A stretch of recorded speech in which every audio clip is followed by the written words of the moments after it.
ఎవరైనా రాముడి గురించి నాకు తీసే అవకాశం వచ్చిందని చెప్పిన వ్యక్తి ఆయన ఆ రోజు హనుమంతుడి మీద అలిగాడే కానీ అవమానించలేదు. ఇది ఒక్కటి అందరూ గుర్తుపెట్టుకోవాలని నేను మనస్ఫూర్తిగా కోరుకుంటాను.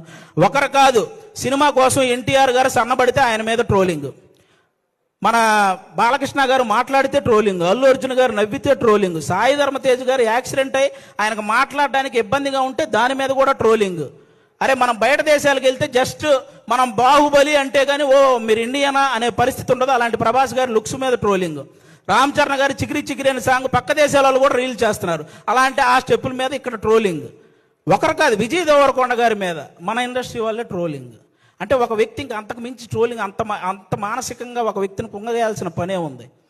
ఇప్పుడు బాహుబలి, RRR, పుష్ప ఎలాగో ఒక వర్గానికి అర్జున్ రెడ్డి లాంటి సినిమా కూడా అలాగే. అతనికి బౌన్స్ బ్యాక్ అయ్యే టైం కూడా ఇవ్వకుండా అతని మీద అంత ట్రోల్ చేస్తూ ఉంటే అతను ఎంత ఇబ్బంది పడతాడో ఆలోచించాలి. ఒక శ్రీలీల అని ఒక తెలుగు అమ్మాయి ఇక్కడి నుంచి బాలీవుడ్, తమిళనాడు ఇలా వెళ్ళి అన్ని ఇండస్ట్రీల్లో వర్క్ చేస్తుంటే ఆ అమ్మాయి డ్యాన్స్ చేస్తుంది కానీ యాక్టింగ్ పెద్ద.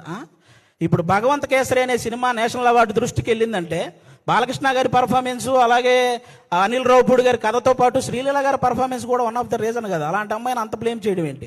ఒకటిగా మెగాస్టార్ చిరంజీవి గారి మీద డీప్ ఫేక్ AI వీడియోలు చేశారబ్బా. ఇంతకంటే దరిద్రం ఏమైనా ఉంటుందా? నాకు తెలిసి ఆయన రికార్డులు కొట్టిన పోస్టర్లు గోడల మీద పడేటప్పుడు ఆ ట్రోలింగ్ చేసినోడు వాళ్ళ అమ్మ కడుపులో కూడా పడి ఉండడు.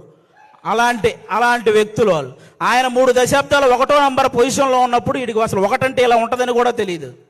మన తుఫాన్ వచ్చిన ఆయన సినిమాల కోసం మనం పరిగెత్తుకుంటూ వెళ్తున్నప్పుడు వాడికి నడవడం కూడా వచ్చి ఉండదు. అలాంటి వాడు వచ్చి మెగాస్టార్ చిరంజీవి గారి మీద ట్రోల్స్. అరే మెగాస్టార్ చిరంజీవి గారు ఒక స్టేట్కో ఒక క్యాస్ట్కో సంబంధించిన వ్యక్తి కాదు, ఒక దేశం గర్వించదగ్గ వ్యక్తి మెగాస్టార్ చిరంజీవి గారు. అలాంటి వ్యక్తి మీద ట్రోలింగ్. ఈ ట్రోలింగ్ ఎందుకు, వీటి వల్ల సినిమా ఎందుకు చనిపోతుంది అంటున్నానంటే, నేను హీరోల మీద ట్రోలింగ్ చేయడం వల్ల, ఇంతమంది స్టార్ హీరోల మీద ట్రోలింగ్ చేయడం